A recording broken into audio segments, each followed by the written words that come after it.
पहलगाम आतंकी हमले के बाद एक सवाल सबके मन में ये है कि पाकिस्तान का क्या होगा। भारत ने वाटर स्ट्राइक तो कर दी है, क्या अब एयर स्ट्राइक या सर्जिकल स्ट्राइक जैसी कोई चीज भी होगी, या फिर भारत डिप्लोमेटिकली पाकिस्तान का इलाज करेगा।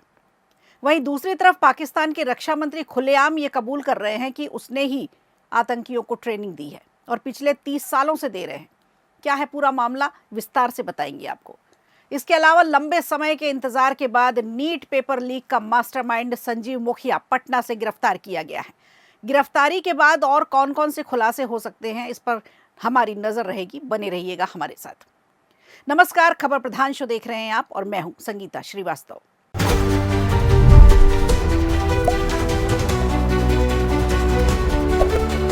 पहलगाम आतंकी हमले के बाद से लोग सदमे में हैं। देश के कोने कोने में सिर्फ शोक है, लोगों के मन में गुस्सा है और बदले की भावना है। ऐसे में सर्जिकल और एयर स्ट्राइक देख चुके लोगों को इस बार उससे भी कुछ बड़ा करने की मंशा है। प्रधानमंत्री नरेंद्र मोदी ने इतना तो साफ कर दिया है कि इस बार आतंकियों को कल्पना से भी परे की सजा दी जाएगी। क्या कुछ ऐसा किया जाएगा जो शायद पाकिस्तान में बैठे आतंक के आकाओं ने सोचा भी नहीं होगा। अब अगर कुछ रिपोर्ट्स को देखें तो पता चलता है कि मोदी सरकार पाकिस्तान को सबक सिखाने के लिए 3 तरह के विकल्पों पर विचार कर सकती है। ये सभी वो विकल्प हैं जो पाकिस्तान को बड़ा नुकसान पहुंचाने की क्षमता रखते हैं। अगर मोदी सरकार ने इन विकल्पों को अपनाया तो पाकिस्तान की बैकबोन टूट जाएगी और आतंकवाद कराह उठेगा। पूरी दुनिया को एक बार फिर भारत की ताकत का भी अंदाजा हो जाएगा। आइए अब बात करते हैं वो कौन से 3 विकल्प हैं जिस पर रणनीतिकार और राजनीतिक विश्लेषक चर्चा कर रहे हैं। पहला विकल्प है, भारत पाकिस्तान को फिर टुकड़ों में बांट सकता है, ठीक उसी तरह जिस तरह से साल 1971 में पूर्व पीएम इंदिरा गांधी ने किया था। अगर भारत एक अभियान शुरू करता है जिसके चलते बलूचिस्तान को पाकिस्तान से अलग किया जा सके तो ये भारत के लिए बहुत बड़ी उपलब्धि होगी। और इसमें सबसे बड़ा प्लस पॉइंट ये होगा कि भारत को बलोच लिबरेशन आर्मी का भी सपोर्ट आसानी से मिल जाएगा। और अब अगर दूसरे विकल्पों की बात करें तो इससे आतंकवादियों के मंसूबे और हौसलों पर एक बड़ी सेंध लगेगी। दरअसल भारत को कई सालों से हाफिज सईद की तलाश है और वो कहाँ छिपा बैठा है इसकी सटीक जानकारी कहीं नहीं मिल पाती। कभी उसके मौत की खबर आ जाती है तो कभी अचानक फिर सामने आ जाता है। लेकिन इंटेलिजेंस इनपुट के मुताबिक सईद पाकिस्तान के ही मुरीदके में छिपा बैठा है। ऐसे में अगर सेना लश्कर के मुरीदके वाले मुख्यालय को निशाना बनाती है और उस पर हमला करती है तो उसके आतंकवाद के हौसलों को नस्तनाबूद कर दिया जाएगा। अब अगर तीसरे विकल्प की बात करें इसी तरह से तो पता चलता है कि इंटेलिजेंस के पास ऐसे इनपुट भी मौजूद हैं जो इशारा करते हैं कि बहावलपुर में कई जैश के कैंप चल रहे हैं जो सक्रिय हैं। ऐसे में उन्हें मिसाइल के जरिए निशाने पर लिया जा सकता है। अगर ऐसा कोई कदम भारत उठाता है तो जैश को बड़ा नुकसान झेलना पड़ेगा। इसके अलावा कई जानकारों का मानना है कि पीओके को आसानी से वापस लिया जा सकता है।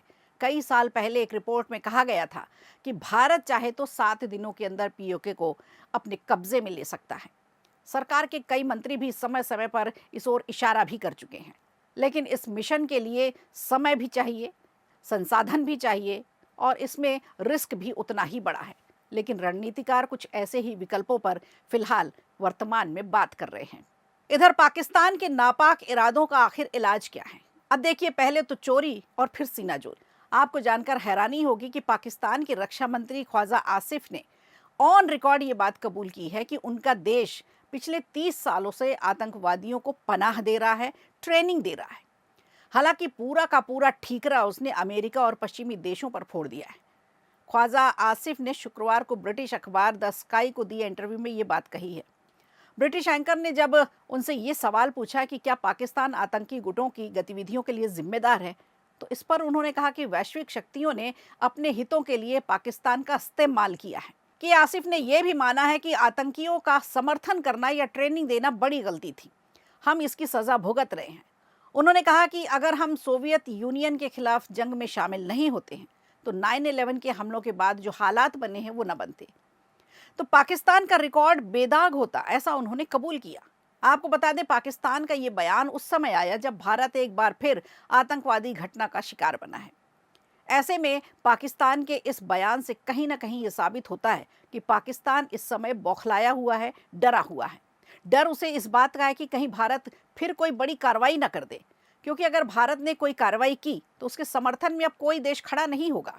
ये बात पाकिस्तान अच्छी तरह से जानता है और इसीलिए वो डरा हुआ है।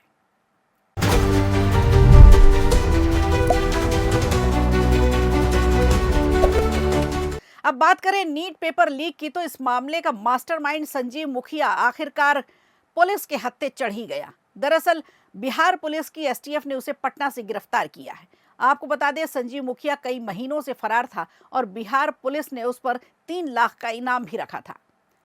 पेपर लीक मामले में पहले ही मुखिया के बेटे समेत 36 लोग पकड़े जा चुके हैं। संजीव मुखिया की गिरफ्तारी से इस मामले में कई बड़े खुलासे होने की उम्मीद है। बिहार एसटीएफ और एएयू की टीम संजीव मुखिया से पूछताछ कर रही है। पुलिस मानती है कि वो पेपर लीक की मुख्य कड़ी है। ऐसे में पूछताछ के बाद कई अहम खुलासे हो सकते हैं, जिसमें बड़े नाम भी शामिल मिल सकते हैं। बिहार पुलिस की ईओयू ने इस मामले की जांच शुरू कर दी है। जांच में कई सॉल्वर और बिचौलियों को गिरफ्तार भी किया गया है। जांच में पता चला है कि संजीव मुखिया नीट पेपर लीक का मुख्य साजिशकर्ता था, यानी मास्टरमाइंड था। मामला सामने आने के बाद वो फरार हो गया। बाद में जब इस केस की जांच सीबीआई को सौंपी गई, तब सीबीआई ने कई लोगों को गिरफ्तार किया, लेकिन मास्टरमाइंड संजीव मुखिया का पता नहीं चल पा रहा था। लेकिन बिहार पुलिस की एसटीएफ ने उसे पकड़ लिया। सोचिए, जब पेपर लीक होता है तब लाखों लोगों के सपनों पर कैसे पानी फिर जाता है। स्टूडेंट डिप्रेशन में चले जाते हैं, माँ बाप दुखी होते हैं, जिसके कारण उनके माता पिता को भी सफ़र करना पड़ता है। ऐसे में हम सबको सरकार से ये अपील करनी चाहिए कि पेपर लीक को लेकर कड़े कानून बनाए जाएं, जिससे लाखों युवाओं का करियर बर्बाद ना हो और कड़ी से कड़ी सजा दी जाए। तो खबर प्रधान में आज के लिए इतना ही। दीजिए इजाजत। नमस्कार। वीडियो अच्छा लगा हो तो लाइक कीजिए, शेयर कीजिए और कमेंट बॉक्स में हमें ज़रूर बताइए।